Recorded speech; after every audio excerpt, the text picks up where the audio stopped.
But I really started to heal my relationship with myself and my body in that moment in time, because I realized I could make a choice and change my experience by stepping slightly to the side and starting to walk a different path.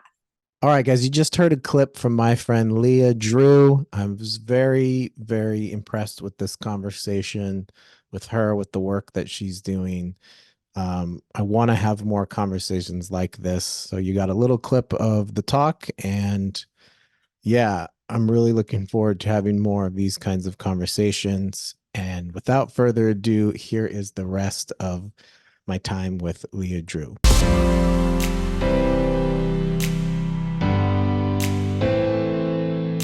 But it just seems like you're doing really well. I mean, I know you're a human being, so you have your bad days just like everyone else, but you seem like you're thriving, which seems to be like the fruit of healing and doing the work, you know. So I'm just curious, like, what is some of the what is some of your story related to, like, how did you kind of work yourself out of going to doctors all the time and maybe hearing a lot of the same things?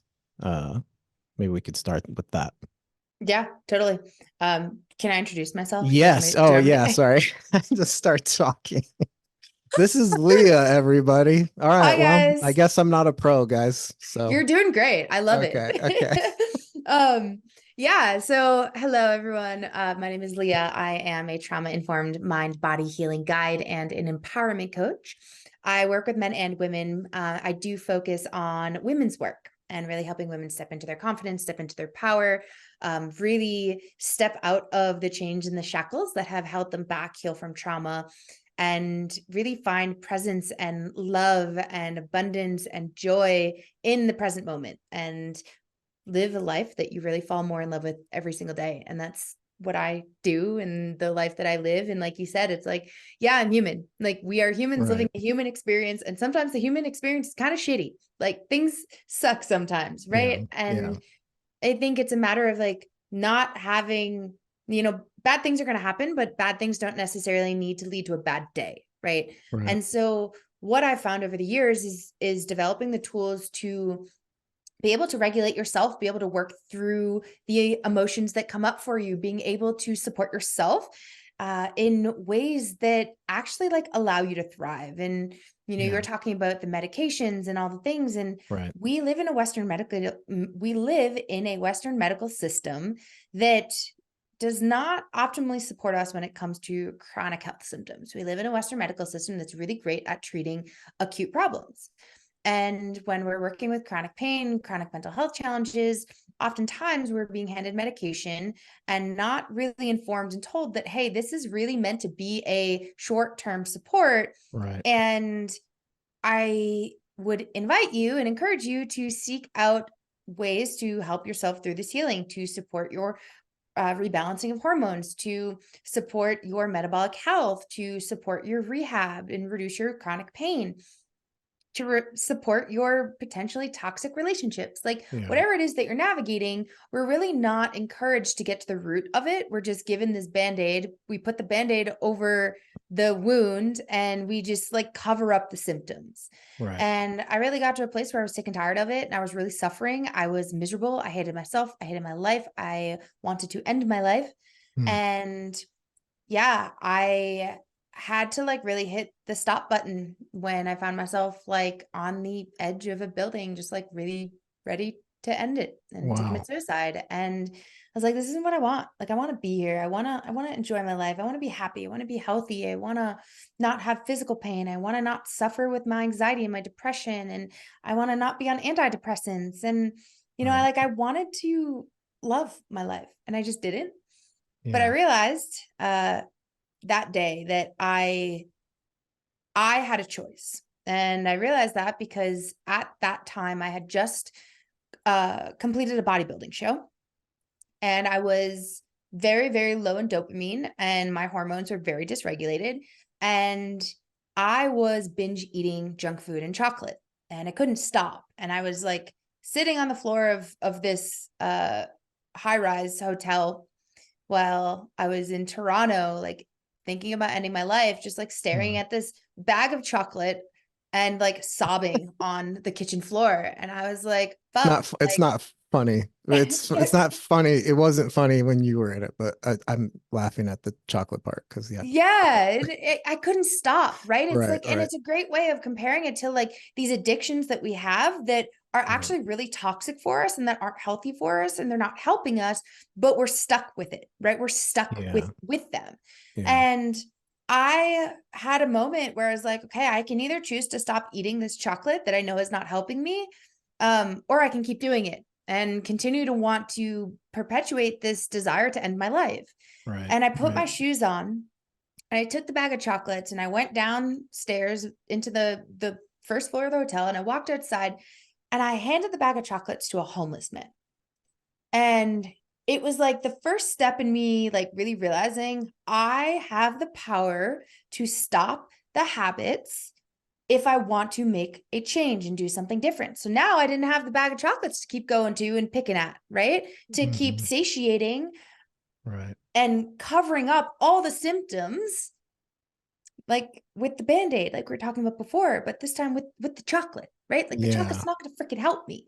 Hmm. It was only going to give me this temporary sense of like, oh, I feel good right now. And then 30 seconds later, it's like, oh, I need more chocolate to keep feeling good. Like, and I wasn't at getting to the roots. And so from that moment on, I had this realization that, okay, like it's up to me to do something to make a change. And it took me a couple more years to like really start diving deeper into my mental and emotional health and well-being. Um, Mhm. but I really started to heal my relationship with myself and my body in that moment in time because I realized I could make a choice and change my experience by stepping slightly to the side and starting to walk a different path. Wow. Wow, what an introduction. That was awesome. There's it. Yeah, I mean, well, I relate to the suicidality and that's a part of my story, but I mean, I'm really glad that you're here and that you didn't commit to those thoughts. And I think you're right. It's like sitting with how overwhelmed you can be in the pain is scary for a lot of people, and we do a lot to avoid that. And I think the addictions, it's not just like drugs and cigarettes and alcohol or like the big substances. We think those are the vices. It's everything. It can be technology, it can be food, it can be like you're saying chocolates. um I should give my chocolates to a homeless man. That would be a good idea.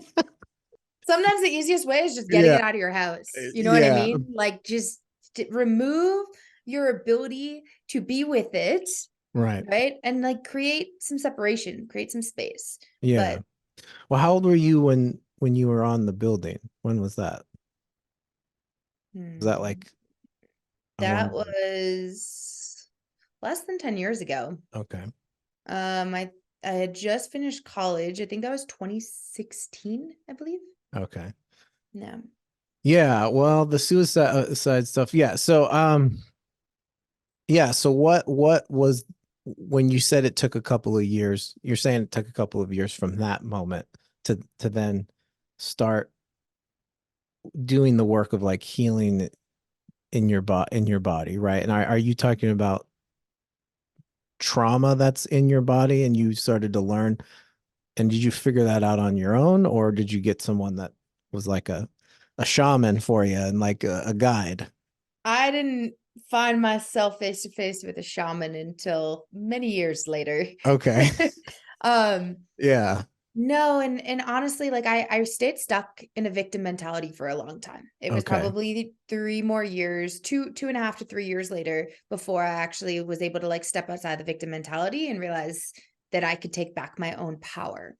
Right. And where it started for me was realizing how I thought that that bodybuilding show was going to support me in connecting more with my body and enhancing my mind body connection.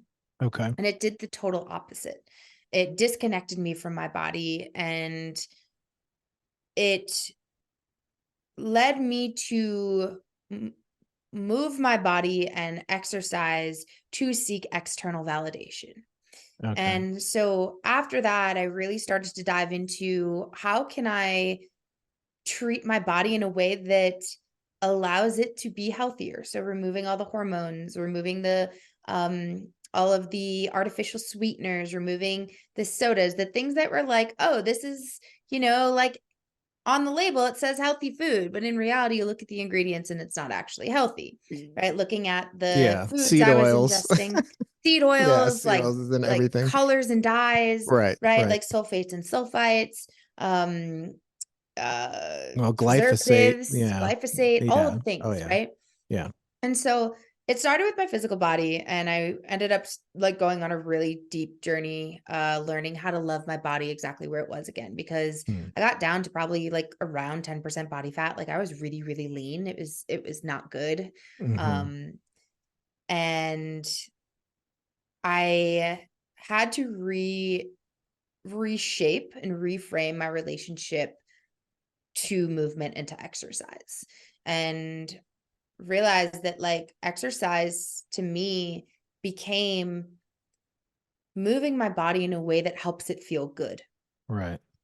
versus moving my body to build muscle, to compete against other people, to seek validation from someone else that I'm actually good enough and I did it and I look great. Like, Right.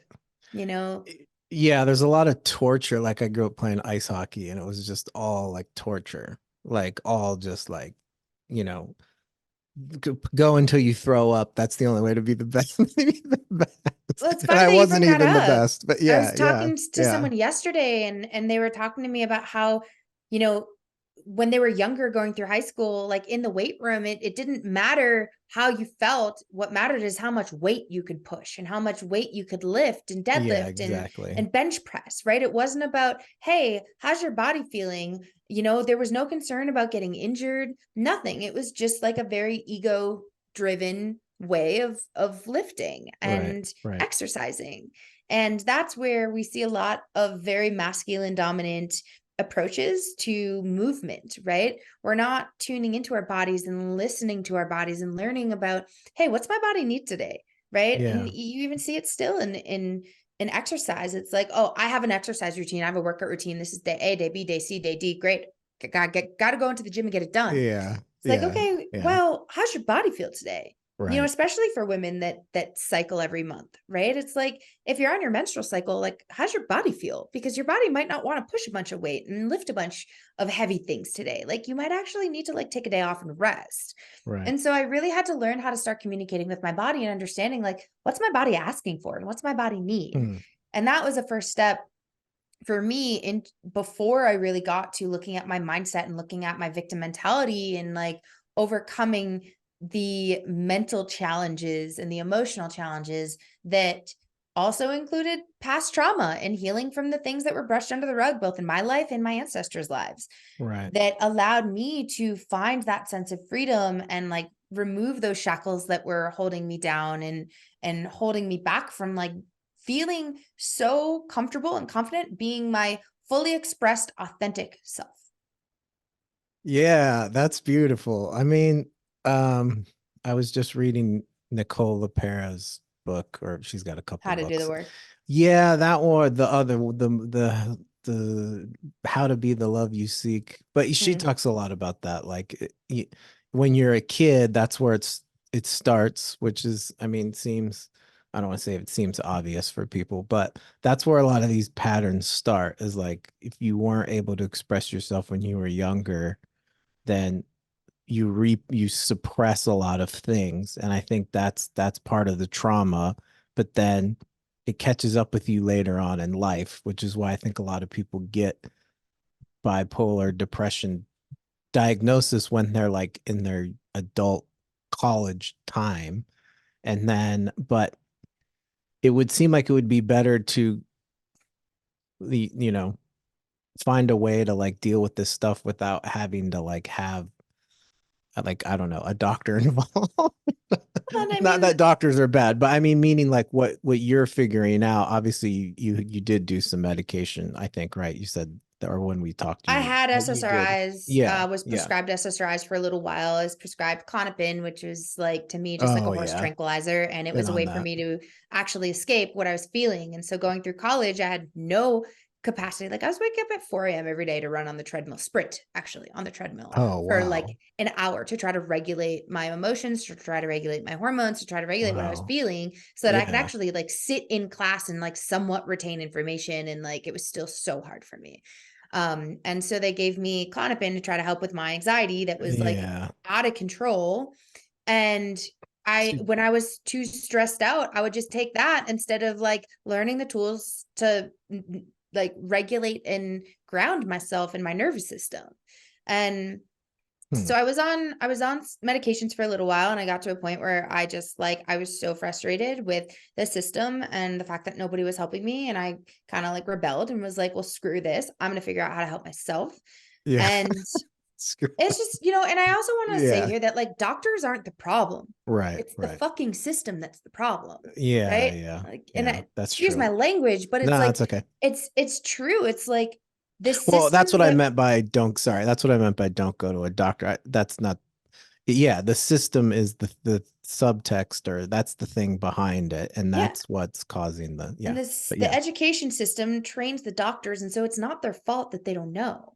They're not right, trained to know, right? They're trained in this box approach so that they can support the medical system. And that's why a lot of doctors end up leaving the system and going into private practice so that they can like bring in more of these holistic approaches. And I right, do right, see them getting more and more common and popular in society, but it's not happening fast enough.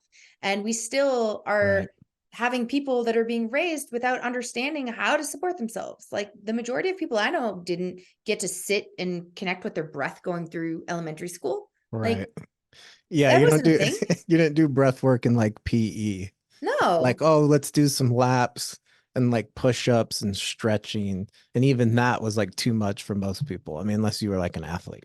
Like So imagine yeah, yeah. imagine PE being like silent disco or having the ability to just like learn that it's safe to move your body and shake Yeah. things out and like actually go out and connect with nature. Go through a walk through the woods or something. You know what I mean? Like Right. Yeah. there's so many ways that I see mindfulness can be brought into our society in a way that's like building in, like you learn math, right? You learn math every single year going through school, how to master Right.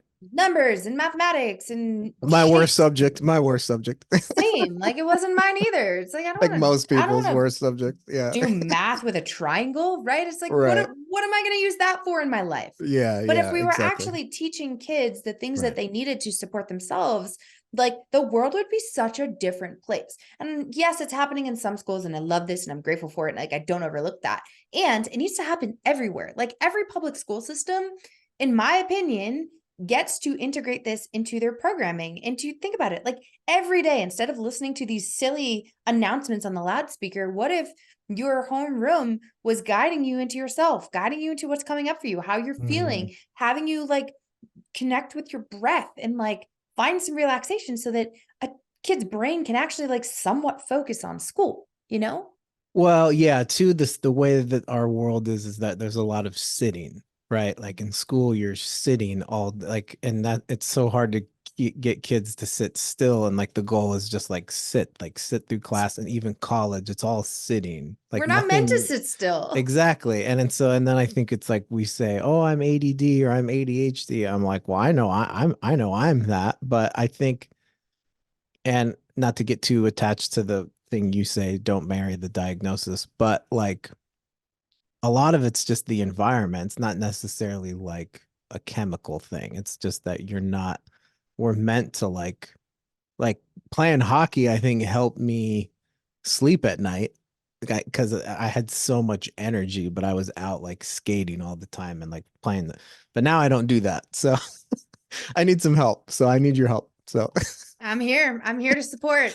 If anyone um, needs it, I'm here to support. well, yeah. So it's like, I guess, what do you say to people? Because you're helping people, but like, um, where do people start? Like when you're saying that, I mean, some of these things I agree with you. You got to figure it out for yourself. Like you were saying, how you spent a lot of time kind of like the self-love thing is huge because there's a lot of shame attached to any kind of mental thing that lasts for a long time. There's just naturally, which I think shame is not just from culture, it's could be from how you're raised too. But like, what if someone's afraid to like dive into this stuff because they see it as, you know, it could change their lives, but they're afraid of like what they're going to discover if they face their traumas from their parents. Like that feels scary for a lot of people and like very big, you know? And it can be scary. Like it Right. oftentimes is scary for me. Like,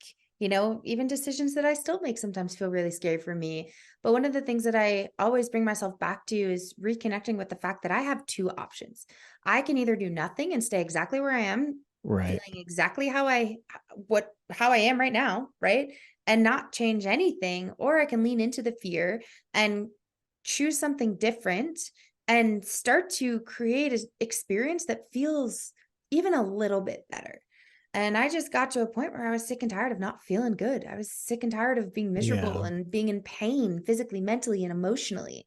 And so, yeah, like it is scary. And sometimes, like, you do uncover things that are like, ooh, that's heavy.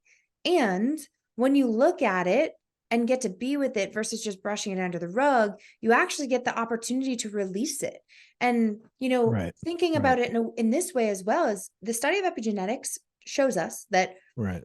our environment plays a role on our genetic expression, which means it plays a role on the expression of chronic symptoms, chronic diseases, our feelings and emotions, and like how our body feels physically with Right. pain.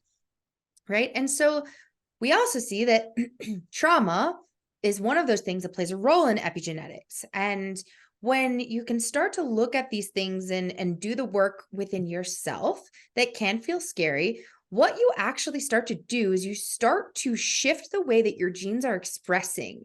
Right. And you then get to create a better future for not just you, but your children and for all of the people that come after you. And so when I first dove into my journey, I was like, well, why the hell do I want to do this? Like, this isn't mine. This is my mom's or this is my grandma's. And it's like, well, they didn't have the tools and they didn't have the Yeah. knowledge and they didn't have the Yeah. support to look at it. And Right. so I Right. now get the opportunity to do that. Therefore, if I choose to have children in my future, they're automatically going to be born with a set of genetics that are healthier, that are expressing in a way Right. that's not leading them to so much pain and suffering.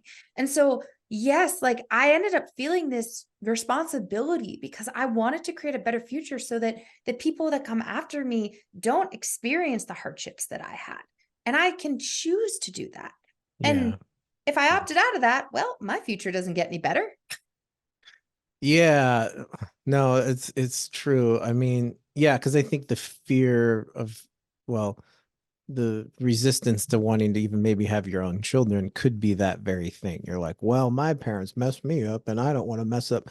But then it's like that's not really a solution to what you're going. It's not about that you have to have kids. It's just like if that's your reason, it's like, can we actually do the work and like really it be better for us and for them? And I mean, I think you're right. I think that's what this crazy world needs is more people that are like feeling good. But how has like forgiveness played a role in all of this? Because I think that's I've grown up with like a big church background, so forgiveness is kind of like a very Christian idea, although I think it's beyond that. But it's like I think there's a lot of confusion around it because it's like um, if the trauma stays with you, it's hard to forgive. Like it's hard to forgive the person, but how does that kind of play into your work with people? Yeah, forgiveness is really important. And you brought up the blame game, right? Like it's easy Right. to point the finger at somebody else and blame them. And in reality, like you can blame whoever the hell you want,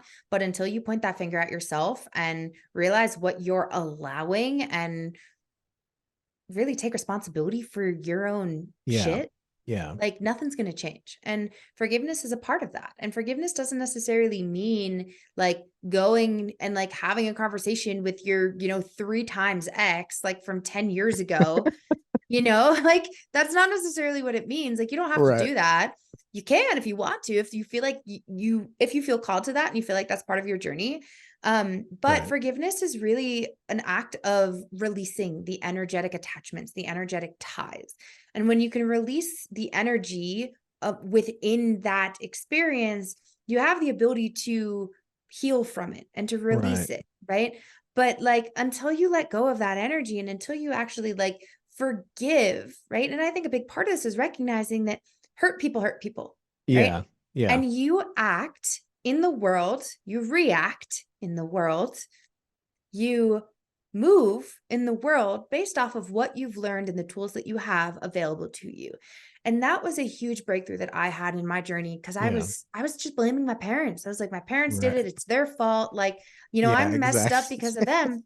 But until I Yeah. actually like could step outside of that and not play that victim role, right? I got to see that my parents did the best they could. They may Right. not have Right. necessarily done the good job that I wished they did, right? They may not have necessarily shown up in all the ways I needed them to. There's definitely a lot of things that I wish were different about my childhood, but they weren't because my parents did the best that they could with the tools that they had available to me at the time. And that Yeah. was like a really hard pill to swallow. Right. But by forgiving them through recognition that they did the best they could, right? Yeah. Even if it's Yeah. not up to my standard, right? Well, I think too, yeah, no, I mean that's true. And I mean, I think um yeah, to get a hold of that and really say that from a place of like peace and love, but also you have compassion on, I think part of how you know if there's forgiveness is that then now you have compassion on like I have compassion on my dad because he got it from his dad. I know the stories of the family that my Yeah. grandpa was not a good, not the best dad, and so it's like I can have compassion instead of anger, right? Because He the learned anger from is, someone too. yeah, well, the anger just keeps you in the loop of just the blame and the anger go together. You're just mad all the time, and it's And like, that makes you sick and that leads to chronic pain and that leads to chronic disease. yeah, and it's like, shoot, this is, it's like, what age do you get where you stop? I guess it's different for everybody, where you stop blaming your parents. It's like, dude, I'm 38. I don't, I'm like I've been away from home for like 20 years. And something to think about too is kind of Yeah, like what yeah, we were saying with yeah, with the future stuff. It's like yeah, if you have children, or if in the future, or if you have children now, your children are going to learn from you. You are going to reflect to your children the things that they're going to learn. And right, so if right. you're sitting there and if you're like just blaming your parents all the time, well, what you're teaching your child is that it's okay to blame you, right? And Yeah, how does that feel? yeah, How does that feel to be in your position and blame your parents? Probably not good, you know? yeah, yeah, And so that's you get to true. change the Yeah, pattern if you choose to and if you opt into it. right. Hmm. Wow. So yeah, and then so the other thing too with this is like I think we were talking before we did this that community has helped you a lot, or finding people that are uh you know doing the work. So what's how did how did you end up finding like-minded people, or who inspires you too to like keep doing what you're doing? I There's think they probably go together. Yeah, there's a lot of people. Yeah. What I'll say is like the people in your environment are going to be part, right? They are part of your environment. They are part of what's influencing your internal state of being, part of Right. what influences your genetic expression, part of what influences the way you think, the way that you act, the way that you behave, the habits that you engage with. And so looking at the people that are closest to you and like asking yourself, how is this person influencing me? How do I feel when I'm with them? And how do I feel when I'm separated from them and away from them? And starting to look at like, how are these people actually impacting me? And how am I impacting them? Hmm. Are you people pleasing? Are you trying to do things so that you feel accepted? Do you feel judged all the time? Are you afraid to show your fullest self? Right? Are you afraid to speak your truth and set boundaries? And for me, I just started realizing that like I wasn't happy in the relationships around me. And I was like, oh, there's more that I want from this. I want to feel better in my human relationships. I remember Hmm. watching my parents fight all the time as a little girl. And I was like, I don't want that. Wow. Yeah. I That don't was. ever want that. Hmm. Okay. Yeah. You had that experience too? Well, oh yeah, yeah. I was just gonna say my parents fought a lot. Yeah, all the So time. lots of And laughing, guys, to cover up the pain. Got it. So what well, at least you know, right? yeah, Laughing, yeah. No, laughing no. I can be a mean, way well, to cope. yeah, yeah, And it, but it's true. It's like, growing up, like I was not exemplified right. with relationships that showed me how to feel good. I was actually shown the Hmm. opposite. I was shown relationships that didn't feel good, fighting and arguing and Hmm. like Yeah, just yeah, just lots of challenge and resistance in every way, shape, and form. And I just wanted more for myself. I wanted to feel differently. And I ended up creating separation by moving away from home to really start to get clarity on like who do I want to be and what kind of things can I bring into my life. And I started like shifting people around so that the way that I connected with them was a little bit different. I started setting boundaries. And it started bringing me towards people that allowed me to have different experiences, that allowed me to opt yeah, into new things and say, oh, does this feel good for me or does this not feel good for me? Right. It's kind of like trying a new hat on to see how you feel in the hat. Like you don't know how you feel unless you try the damn hat on, you right, know? right. Yeah, And yeah, so same yeah. thing. It's like you don't know if you like the outfit or how you feel in the outfit if you don't put the outfit on and be like, damn girl, like I look fine. You know what I mean? Guys Like like to try on a lot of stuff too. Okay, let's you not got to, lie, you got to put guys. the pants on. Like you got to We see if your butt looks good in the pants too.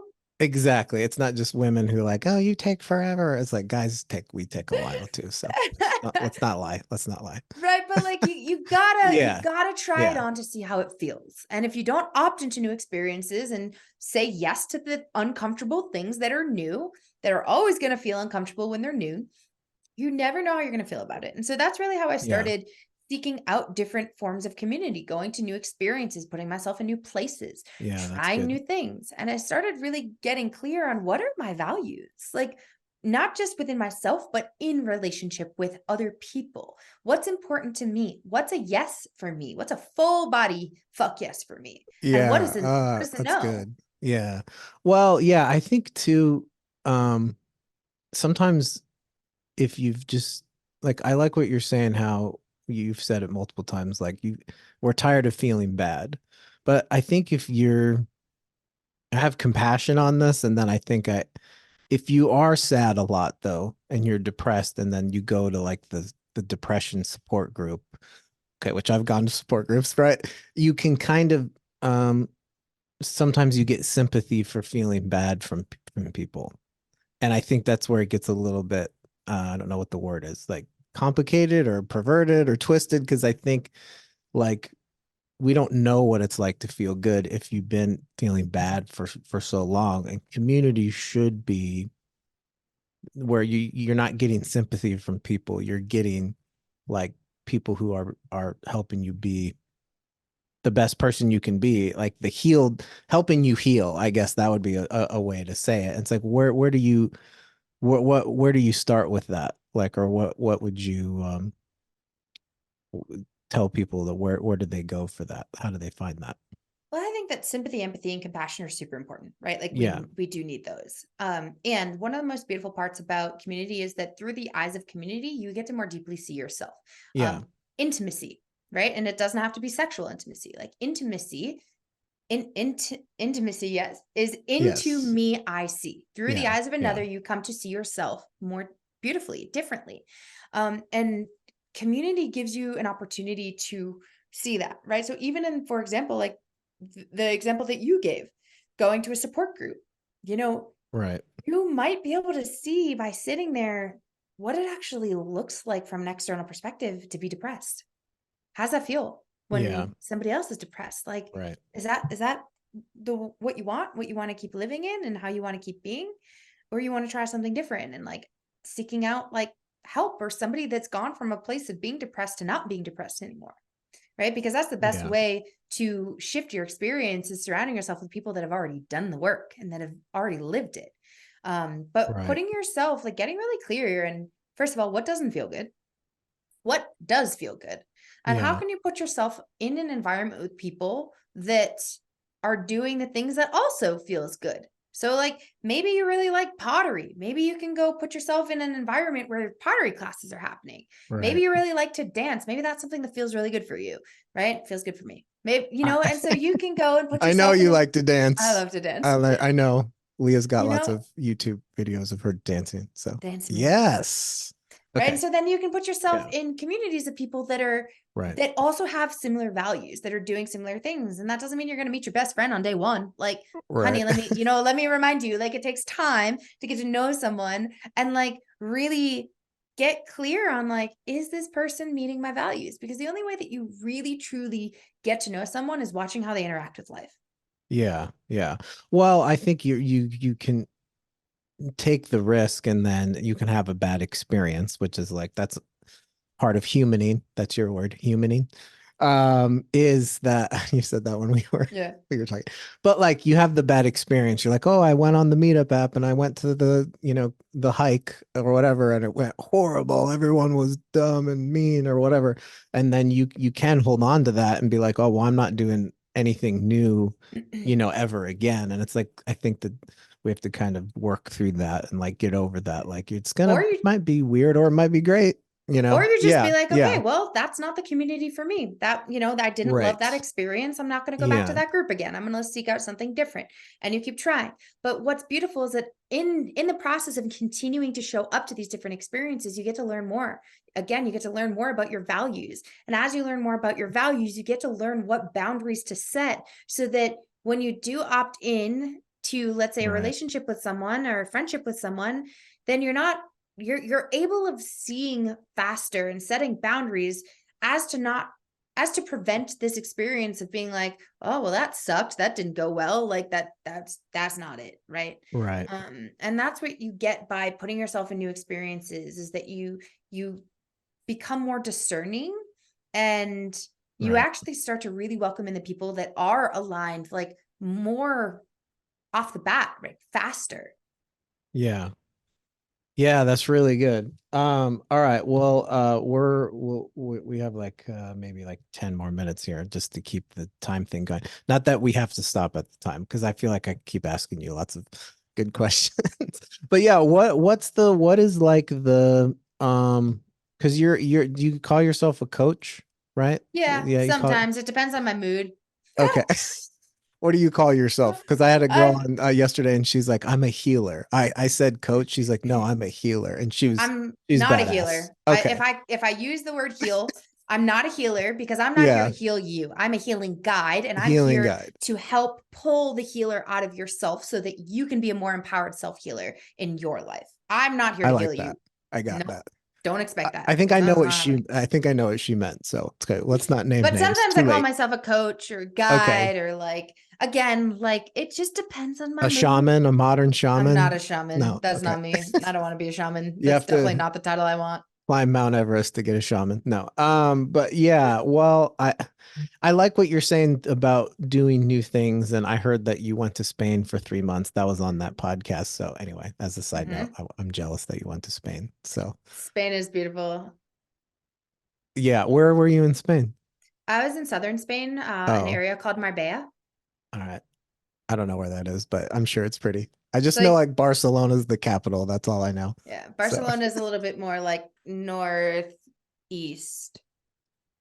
okay, but yeah, I guess well with the coaching or thing, like um what is that process for people? Is it like you have people just based on where they're at, or like they commit to a certain amount of time? I've done some coaching, not myself, like I've been coached by people where it's like do you recommend it more than therapy, or is that just whatever?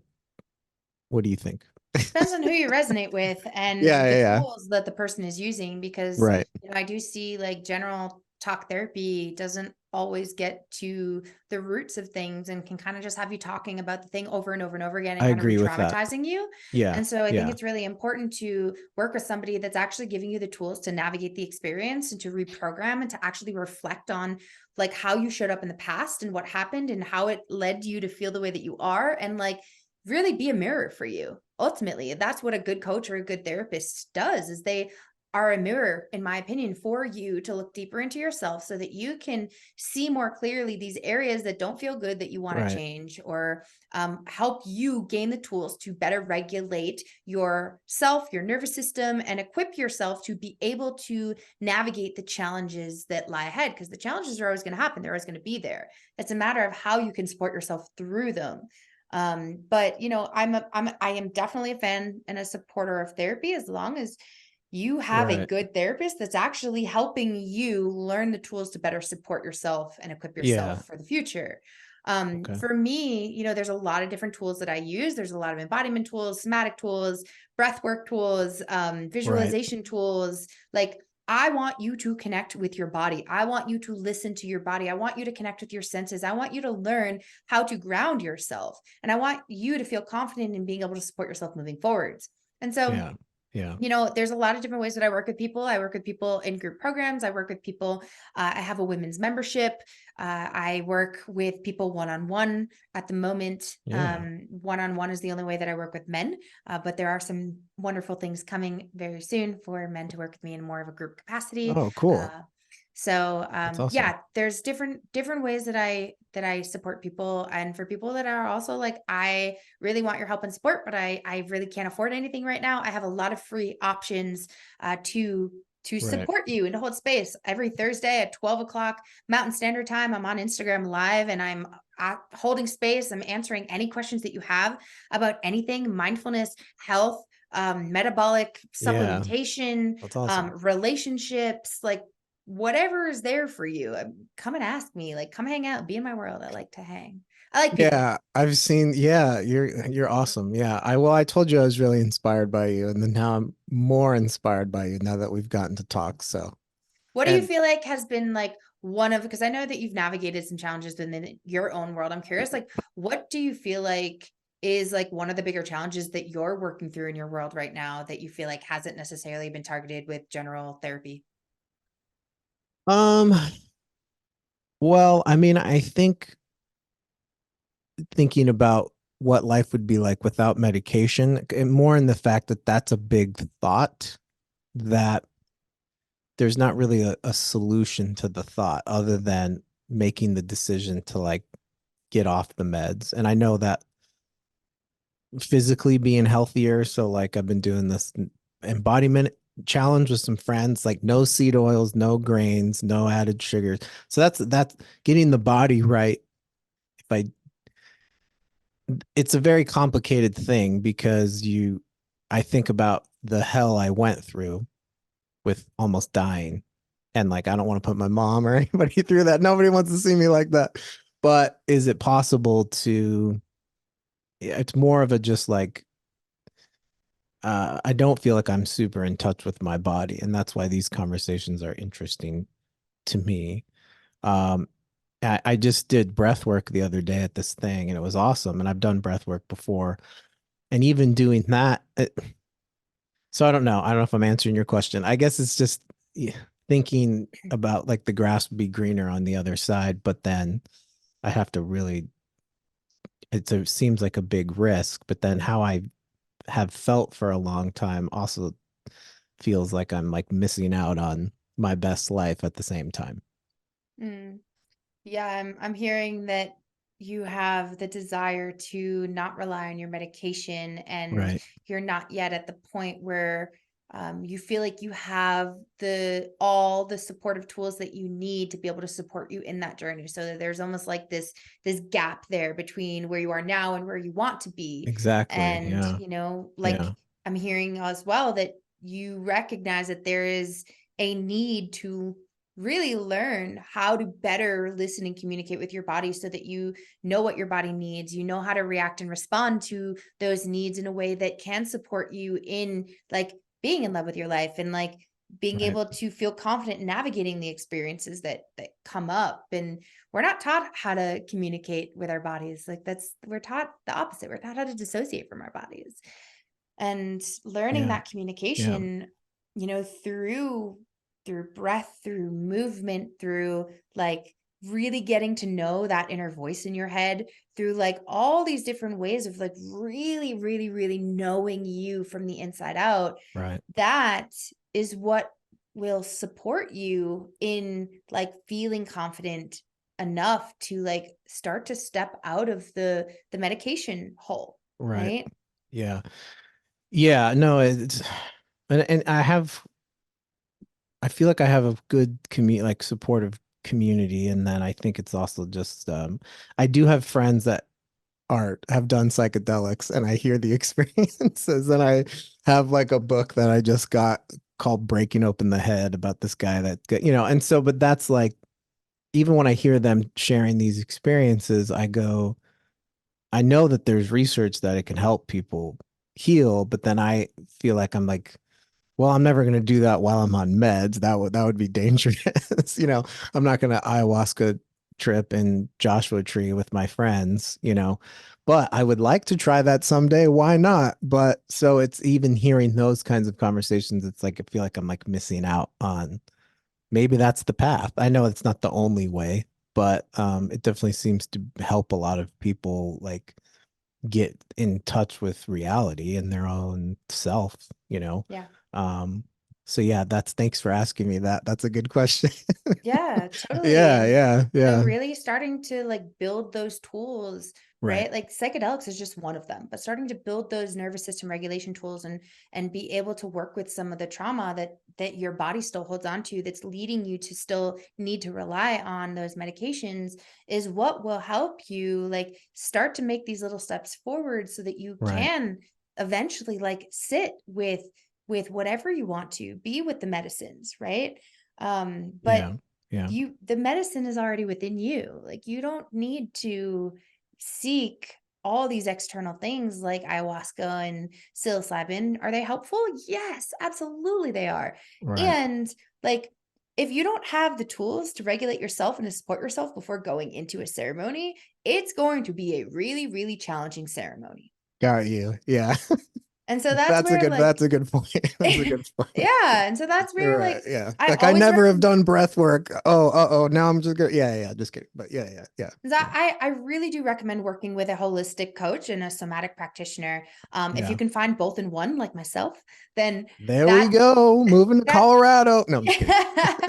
I work with people online Coming too. back. Coming back. I'll No, work. I'm kidding. All my friends are still there. Oh, I'm just kidding. But yeah, It's yeah, a yeah. beautiful place. But Yeah, yeah. yeah, like finding someone like myself to work with online that can Right. support you in looking at the not just the physical health, but also the somatic and nervous system regulation, right? And so for me, it's like I help people with the movement and the physical pain. I help people look at their cellular health and their metabolism and look at Right. like where are the areas that their body is not receiving optimal supplementation, minerals, vitamins, etc. Right? Looking at Yeah. the emotions and the of what's coming up and what's leading you to feel emotional and dysregulated, what's the mental state looking like, right? Looking at the voice in your head, looking at your mindset, looking at these roadblocks that you're putting Right. up that are preventing you from getting closer to coming off things like the medication. And so for anyone Right. listening, like I really highly encourage you to find somebody that inspires you, to find somebody that makes you feel really good, that you enjoy talking to, that you like really admire because of the journey that they've been on, right? Somebody that's a couple of steps ahead of you, and ask for help and support, because if you try to do it alone, like you're only going to get so far and it's going to take you a whole hell of a lot longer to get there. I learned that the hard way. And so Yeah. that's Hmm. why I do what I would do, because I want to make the process shorter. I don't want people to suffer as long, and I want people to like have an easier route. And that's why I step into this work. Yeah. Wow. Well, I was gonna ask you, yeah, you already oh boy. Um, yeah, what's the best way for people to get in touch with you? You have a website. I know you're on, so like you're on what's the best way for people to like if they want to connect with you? And I mean, I'm gonna have to probably take you up on your offer too. So Yeah, well, I would love find a to have space a for the guys. would Yeah. love to have a So conversation. And for anyone that sure, reaches for out to sure. me, like I'm happy to offer you a free consultation call. We can Yeah, yeah. get on. I want to learn about you and like what's coming up for you and like what these roadblocks and challenges are and how you want to feel. Like, what do you want your life to look like? And how do you want that experience to be? So reach out to me. The best place you can find me is usually on Instagram. I like to hang out there at Mind Body with Leah. I'll give you the links. You can toss them in your show notes. And Yeah. my website is leahdrew.com. And feel free to reach out there, say hello, let me know where you found me. And yeah, let me know like what's going on in your world and what you're looking to do and Yeah. how you're looking to change your life. Well, yeah, this is the second podcast in a row where I've gotten some free coaching from the guest. So there we go, two in a row. So How's that's it feel? How does it feel to receive that kind of support? I like it's good. Yeah. I mean, I just um no, it's good. And I think I've avoided like I don't know if avoid. Well, I I have done therapy, but it's mostly just been like the talk therapy kind of strategy. And I agree with you. I think that there's that's not quite it. I mean, I think it's a good place to start if you've never talked to a professional, like start somewhere. But I think you're onto something with what you're doing. And yes, I do it. Um, I think that the gift of like the coach is also to ask the very important questions and ask questions that maybe even a therapist like might not even ask you because I don't know, they only have like 30 minutes with you and they don't want to lose their job or something. I also think You a know, really big so difference yeah, between a therapist and a coach is that yeah, a therapist is kind of in this box of like of the HIPAA box, right? Where they're like they can't really share their personal self in their life, like that's not really what they do. And one of the yeah, most beautiful experiences about through having a coach is that the coach gets to share their experiences so that you can actually relate and resonate with that person because resonating and being able to relate with somebody allows you to better relate with yourself and allows you to see yourself through the eyes of another. And that's one of the big differences that I do see between the therapist and the coaching world. And like, right, I want my clients to learn as much from the mistakes that I made, as much from the pain that I experienced. Like, if I can share something with right, you that allows you to not do the same thing and maybe try something different as to avoid like falling on your face as many times as I did, right, like right. I want that for you. And you don't really get that with the therapy world. It's different, right? And Yeah, so yeah, yeah, I'm glad that it feels good for you and that you're being asked questions that are allowing you to reflect deeper. Like you said, that's a really beautiful skill of a coach. And yeah. yeah, something that I would really love to offer your listeners. I have a free workshop. It's called the Awareness Seeker Workshop. And it's a really beautiful place to start to build awareness around like what actually is leading you to feel stuck and to feel not good Okay. inside. I love that. And Yeah. really getting clear on exactly where you're at right now. You can't look ahead until you have a whole lot of awareness and clarity. And so you get to see where you are now, look backwards and see what was it that you learned and what led you to the experience that you're having in this moment Hmm. Yeah. and what doesn't feel good and what can you start to shift and change so that you can start to create a different experience moving forwards for yourself.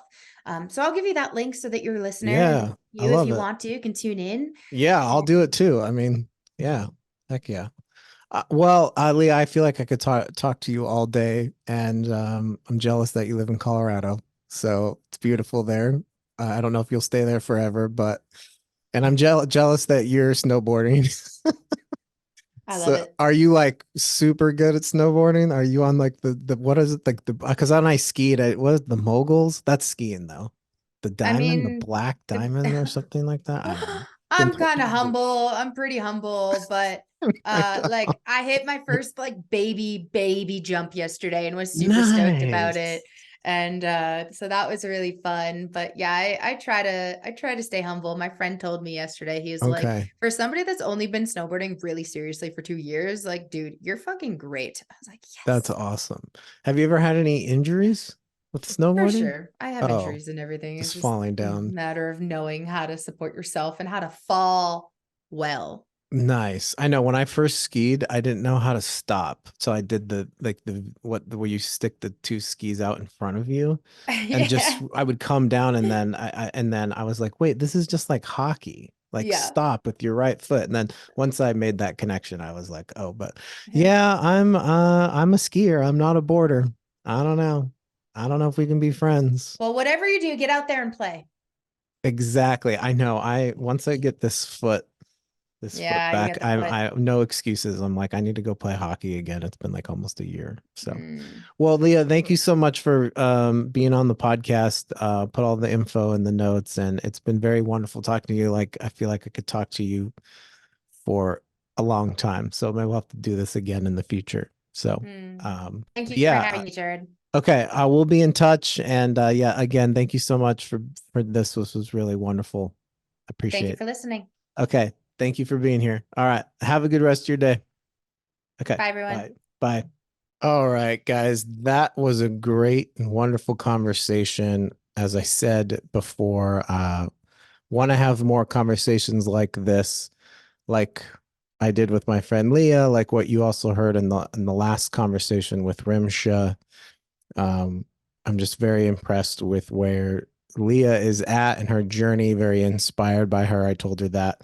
And very glad that we got to do this. She is offering, I will put this in the notes. There's a link. It is called the Awareness Seeker Workshop, a 90-minute workshop to help you reflect on where you are currently in your life so that you can get clear on the toxic patterns and limiting beliefs standing in the way of creating the changes you need to start living the life you desire. So I will put that link in the notes and also probably put that link when I post this on social media.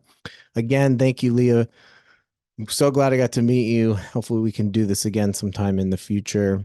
And I'll have all of our information there. And you guys know, if you don't know, loudernow.podcast.com/episodes is where all the episodes for this podcast are. This was episode 190. So there's a lot of episodes. If you want to go all the way back to the beginning, January 2019 is when we started recording. So it's really been about 5 years. And I'm very just honored and blessed to continue to do this. Thank you for your support. LouderNowPodcast.com/donate. If you want to consider making a donation to the podcast. I love you guys, and we'll see you next time.